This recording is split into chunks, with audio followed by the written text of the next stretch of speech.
Assalamualaikum warahmatullahi wabarakatuh. Perkenalkan, saya Belia dari kelas A1 dengan NIM 111221087. Pada kesempatan kali ini saya ingin menjelaskan mengenai sperm fungsi and how to evaluate it. Nah, seperti yang kita ketahui, kalau sperma itu pasti punya fungsi. Nah, fungsi sperma itu ada migrasi, rekognisi, dan juga fungsi fusi. Yang pertama yaitu migrasi. Migrasi sendiri merupakan perpindahan sperma menuju ke tuba falopi, di mana pada saat di tuba falopi, sperma itu akan menempel di epitel dan akan mengalami kapasitasi. Nah, kapasitasi sendiri merupakan proses perubahan pada spermatozoa, yang dimana spermatozoa itu akan mempunyai kemampuan untuk mencapai, lalu akan membuat oosit yang ada di sana. Oke. Kapasitasi juga akan menyebabkan hiperaktivasi, di mana ekor sperma itu akan memiliki kemampuan lebih kuat untuk menyambuk, sehingga pergerakannya itu juga akan lebih cepat. Dan dengan adanya hiperaktivasi, sperma juga mampu untuk melepaskan diri dari epitel tuba falopi dan dapat melewati kumulus oovulus. Nah, selanjutnya fungsi yang kedua yaitu fungsi rekognisi. Nah, fungsi rekognisi dibagi menjadi dua, yaitu ada binding dan juga penetrasi. Setelah spermatozoa tadi mengalami hiperaktivasi sehingga mampu melewati kumulus oovulus, spermatozoa juga akan bertemu dengan zona pellucida. Ketika bertemu dengan zona pellucida, sperma akan mengalami binding atau pengikatan. Nah, sperma akan menempel dengan zona pellucida dan akan terjadi reaksi akrosom, di mana reaksi akrosom sendiri yaitu aktivasi dari akrosom yang ada di kepala sperma. Akrosom akan aktif dan akan membantu sperma untuk menembus zona pellucida yang ada pada oosit. Nah, sehingga terjadilah penetrasi atau menembusnya sperma di zona pellucida.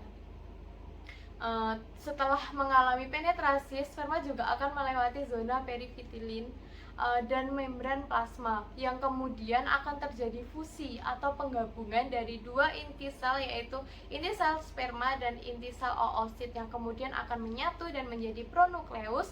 Lalu pronukleus akan berkembang menjadi zigot yang bersifat diploid. Oke, itu tadi. Lalu bagaimana cara untuk mengevaluasi dari fusi-fusi sperma tersebut? Nah, untuk mengevaluasinya sendiri itu bisa dilakukan dengan melakukan tes fungsi sperma. Yang pertama itu, apabila kita ingin mengevaluasi fungsi migrasi, kita bisa melakukan sperm motility karakteristik dan sperm cervical mucus interaction. Jadi kita di sini itu bisa melihat bagaimana pergerakan sperma tersebut.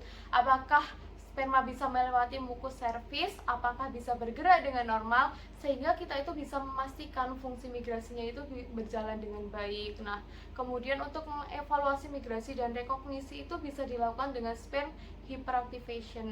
Terus untuk evaluasi fungsi rekognisi dan fusi biasanya dilakukan dengan reaksi akrosom, di mana dilakukan itu saat terjadi binding antara sperma dan zona pellucida. Di sana kita mengamati apakah reaksi akrosom berjalan dengan baik atau enggak. Nah, kemudian ada juga untuk mengevaluasi fungsi rekognisi. Itu biasanya juga bisa dilakukan dengan human zona pellucida binding test. Di sini itu kita cuma mengambil zona pellucidanya saja, kemudian diberikan spermatozoa. Lalu kita amati deh apakah spermatozoa itu dapat melakukan binding dan penetrasi dengan baik atau enggak. Untuk fungsi yang fusi itu biasanya dilakukan zona free hamster oosit test. Di sini tuh kita mengambil oosit dari hamster tanpa zona pellucida, oke? Kemudian diberikan spermatozoa dan kita amati apakah inti sel dari sperma dengan oosit hamster tersebut itu dapat melakukan fusi dengan baik atau enggak. Terus ada juga in vitro fertilisasi, di mana proses ini tuh dapat dilakukan untuk mengevaluasi ketiga fungsi dari sperma tadi. Kita bisa mengamati apakah sperma dapat bermigrasi dengan baik, dapat melakukan binding dan penetrasi dengan baik, dapat melakukan fusi dengan baik atau enggak. Semuanya itu dapat dilihat dari IVF tersebut, oke? Sekian dari saya, mohon maaf jika ada salah kata. Wassalamualaikum warahmatullahi wabarakatuh.